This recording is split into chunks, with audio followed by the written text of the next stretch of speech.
Namah Shivaya, Om Namah Shivaya, Om Namah Shivaya, Om Namah Shivaya.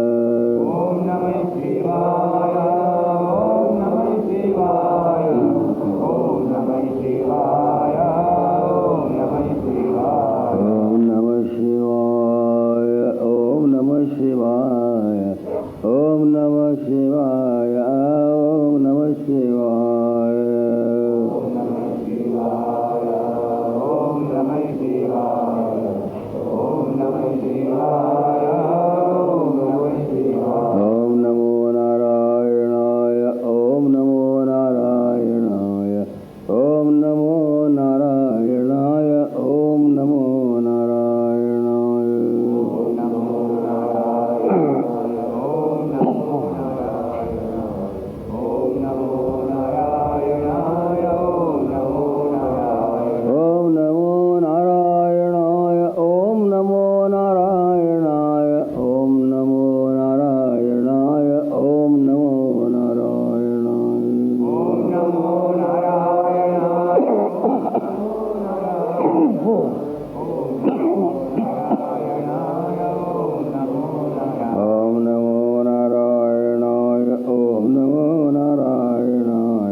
Today we are at the commencement of the 108th birthday anniversary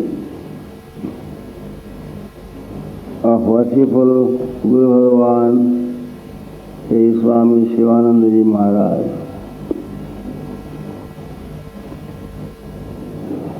What are you going to think in your mind at this moment? What would you like to think? Naturally, you would like to think Him, conceive Him, and make Him your own. But who was He? What was He? If these ideas about Him are not clear to us, we will not be able to think Him.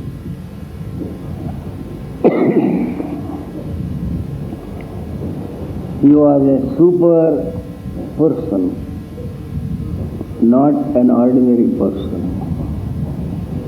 A super individual, not an ordinary individual. Superman, not an ordinary man. The meaning of the supra-essential essence or super-individuality consists in the fact that this master individual includes within himself all other individuals within himself. Such a person is called Atimanavam or Amanavam, sometimes as we have it in the language of the Upanishads. These persons of this characteristic, quality and category cannot be regarded as human beings. That is why we say they are superhuman. If that is so, their vision of life also is not human. They do not see things as we see. They do not behave as we behave. They do not feel as we feel. They do not work as we work. And their evaluation of things is quite different from our way of evaluating things. They are, to put it in the language of a great scripture,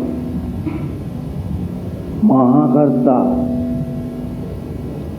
Mahatyagi, and Mahabhokta. Their actions are great actions, not mere actions that produce some reaction.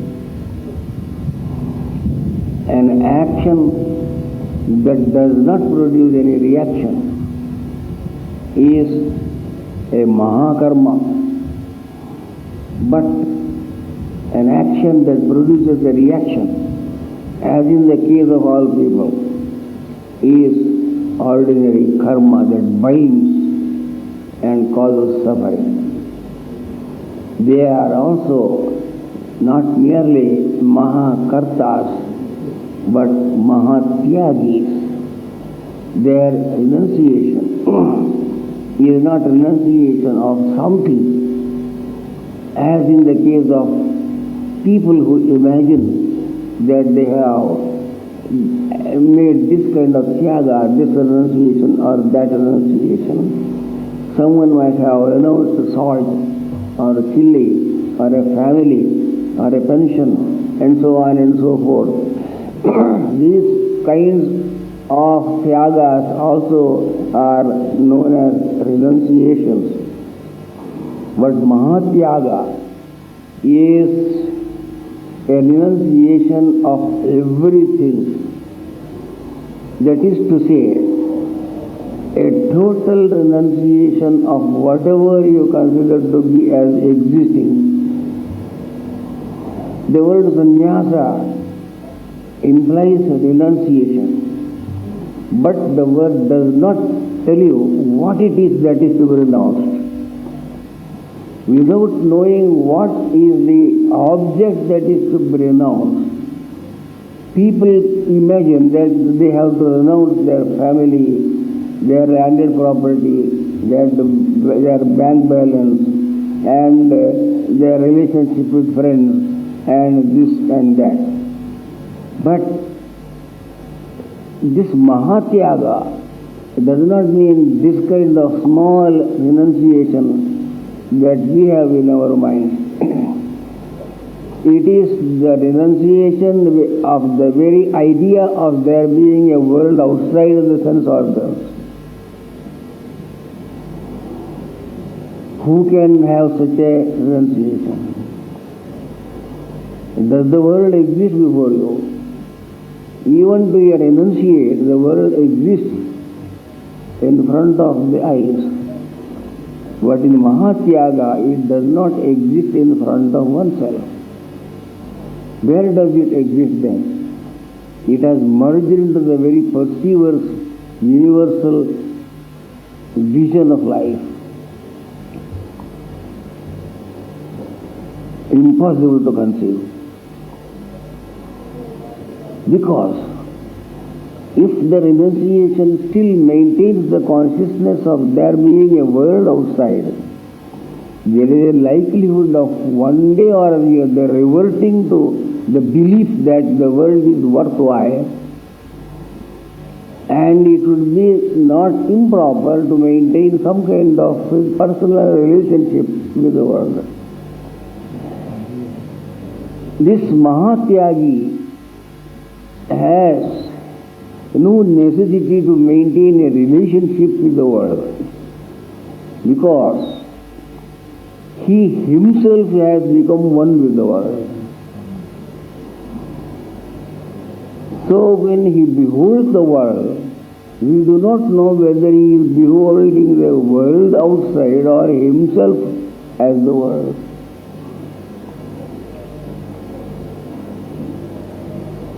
How many people in this world can think in this manner? And it is also worth knowing whether there is any benefit in maintaining an awareness of this kind, or this is only a scriptural dictum. If you have a little common sense and a little capacity to think impartially, you will know what a grand benefit it would be for you to make the world your own rather than keep it as a segregated object to be dealt with by our sense organs. The world is to be renounced by being the world itself. Do you know what kind of renunciation this is? Is it a renunciation at all? Yes, no renunciation can be equal to this, and nothing beyond this can be conceivable. By being the world, one has renounced the world. Such a person was this mighty being whose birthday anniversary we are observing today. They are Mahakartas, great doers of things, not little doers like the people of the world. We will do some good thing here and there, a little bit of it, but they do a total good in the performance of their total action. This is the reason why we call them supermen. Total action is inconceivable. And what could it be? Some hint as to what it could be we have in the Bhagavad Gita, if you have read it in the 4th and the 5th chapter. Every doing, all is all doing at the same time. Because of the fact there is only one doer everywhere. The identification of this great Mahakarta with the great doer of all things is the reason why his actions also become all actions. This is Mahakartritva Bhavana and Mahatyaga. They are also Mahabhoktas. As everything is theirs, one can be said to feel that they are also the possessors of all things. Possessors of all things in the sense that the things are inseparable from themselves. To that extent we may say they are the greatest enjoyers of things. They are enjoyers of all things because they themselves are the things. There is a difference between enjoying a thing while it is outside you and enjoying it when it is your own self. Do you enjoy yourself? Do you eat yourself? If that could be possible, that is the concept of the wonderful, inconceivable, all-inclusive enjoyment of this great master. So, Gurudev, Swami Sivanandaji Maharaj, like many others of his category, have been designated as Mahakartas, Mahatyagis and Mahabhoktas. We call them God-men, or sometimes we say man-gods. All the gods are within them, so we call them man-gods because they look like men, but all the gods are inside them, so they are man-gods. Or they are God-men because God has entered them. This super individual, this divine mentor of humanity, remember today, at this moment of the observance of his 108th birthday anniversary.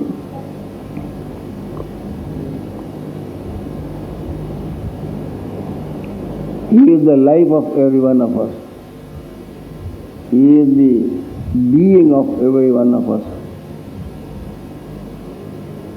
He is the breath of every one of us, who are his followers, who are his devotees, who are his admirers, who endeavor to follow his footsteps in the way he lived in this world. He used to tell some of us that his teaching consists in his behavior. He did not speak much. And if anyone, any chela, asked him, Gurudev, please instruct us, he will say, see what I do. Their being is a teaching, their behavior is an instruction, and their doing is a path maker for every one of the disciples to lead oneself along that direction of doing, which ought to be a comprehensive doing and not a binding doing. It is necessary to work,